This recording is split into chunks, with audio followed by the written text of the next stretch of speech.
Okay, folks, here to help you out a little bit, and we're going to do some practice integrating. I give you some problems to work on. What I'd like you to do is try the problem, pause the video, watch part of the problem as you're doing it, and then see how you do. Let's take a look at number one. Okay, the first one is a very straightforward video. We're just going up a degree because we're integrating, so I'm going to write it a weird way at first. 3 times x to the third times 1/3 minus, I leave the 2, x squared 1/2 plus 3x plus c. I would then look to simplify the problem. And I get x to the third minus x squared plus 3x plus c. I see it there. It is choice C. Okay, number 3 says the integral of radical 4 minus 2t dt. I don't like radicals. I'm going to get rid of them whenever I can. To the 1/2 dt. Now I'm going to look. I need to get the derivative of the inside sitting in the parentheses. Derivative of the inside would be -2. So outside I would work by -1/2. And so I left it there. So now I'm ready to integrate. This thing is gone. I'm going up a degree. So something to the 1/2 will be something to the 3/2 times 2/3. And then I bring down that -1/2 and I keep it. And so I'm going to multiply those together, and I get -1/3 4 minus 2t to the 3/2. And the reason I was able to do that was these 2's ended up canceling each other out. So the correct answer for number 3 is, there it is, hey. Did I do the question right, though? Obviously, I'm missing something. What am I missing? I'm missing a plus C, but that's okay because it's a multiple choice question. This one looks like a pretty straightforward one.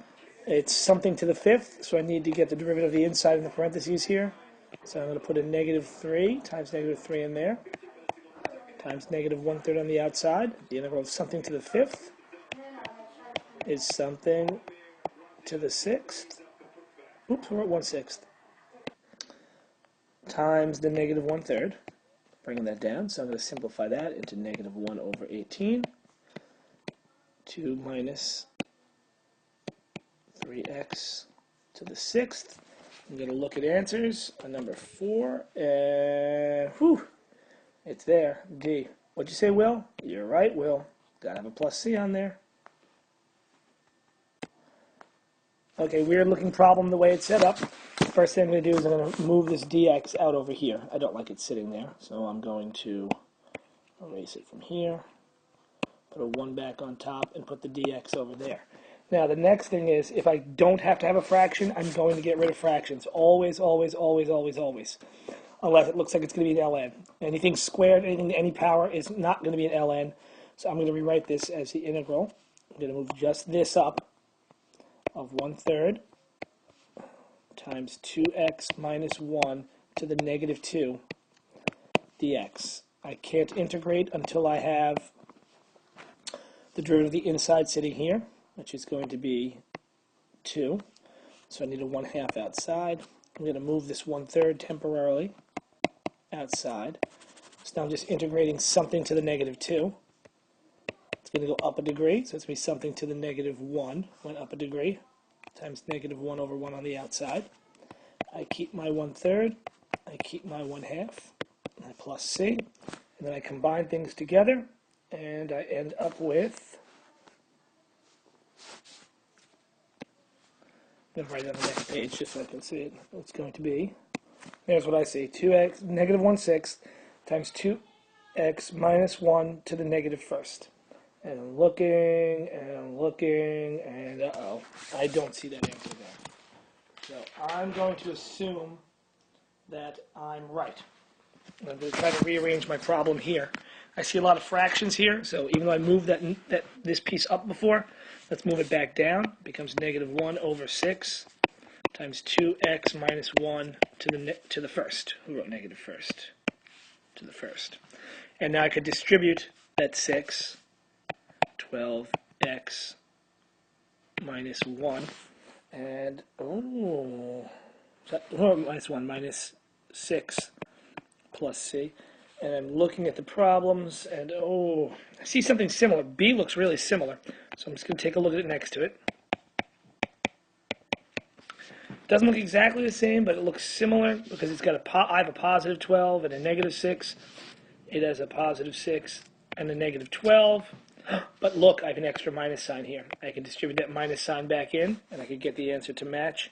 So the correct answer would be B.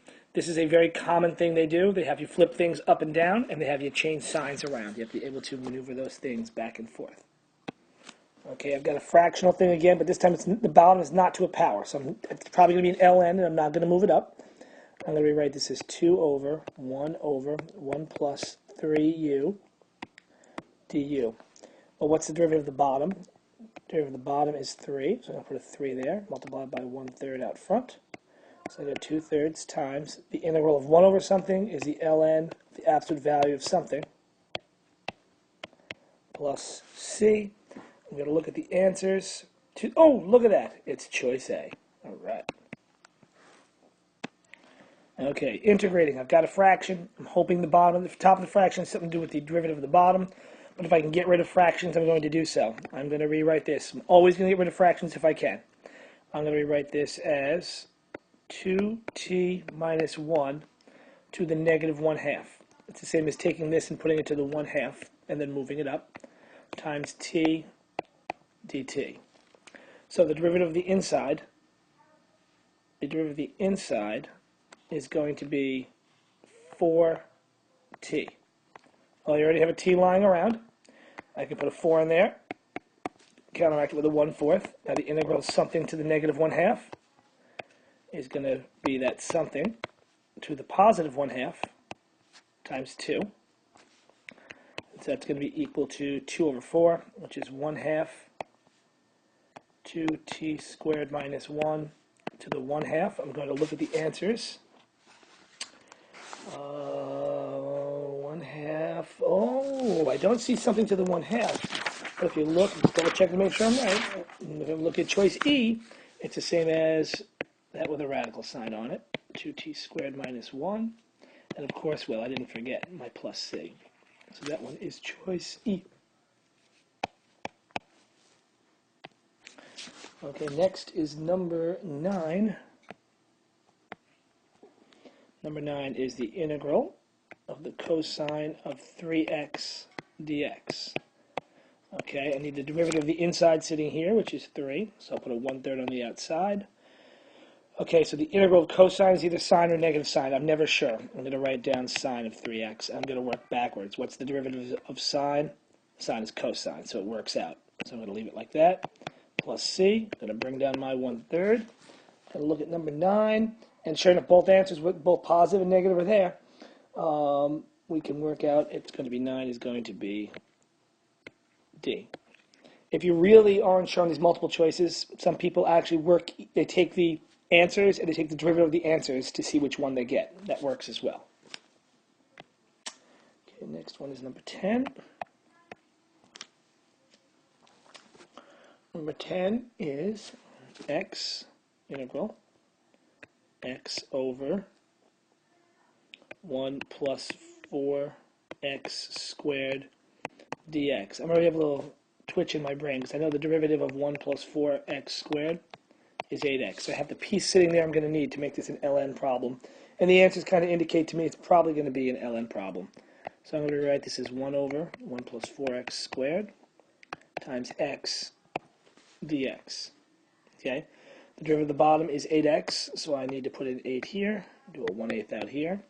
So the answer is going to be 1/8 ln, absolute value of 1 plus 4x squared, close parentheses, plus c. I'm going to look around on number 10 and see if that's an answer anywhere. Number 10. Oh, look at that. It's the first choice. It's number A. Letter A, sorry. So that gets us through the 10 easier ones. I'm going to try to send out ones for the harder ones after that. I'm not concerned if you can get through those yet. I haven't shown you the tricks on those ones yet. That's why you're good to go. I'm going to post this now. I'll see you later.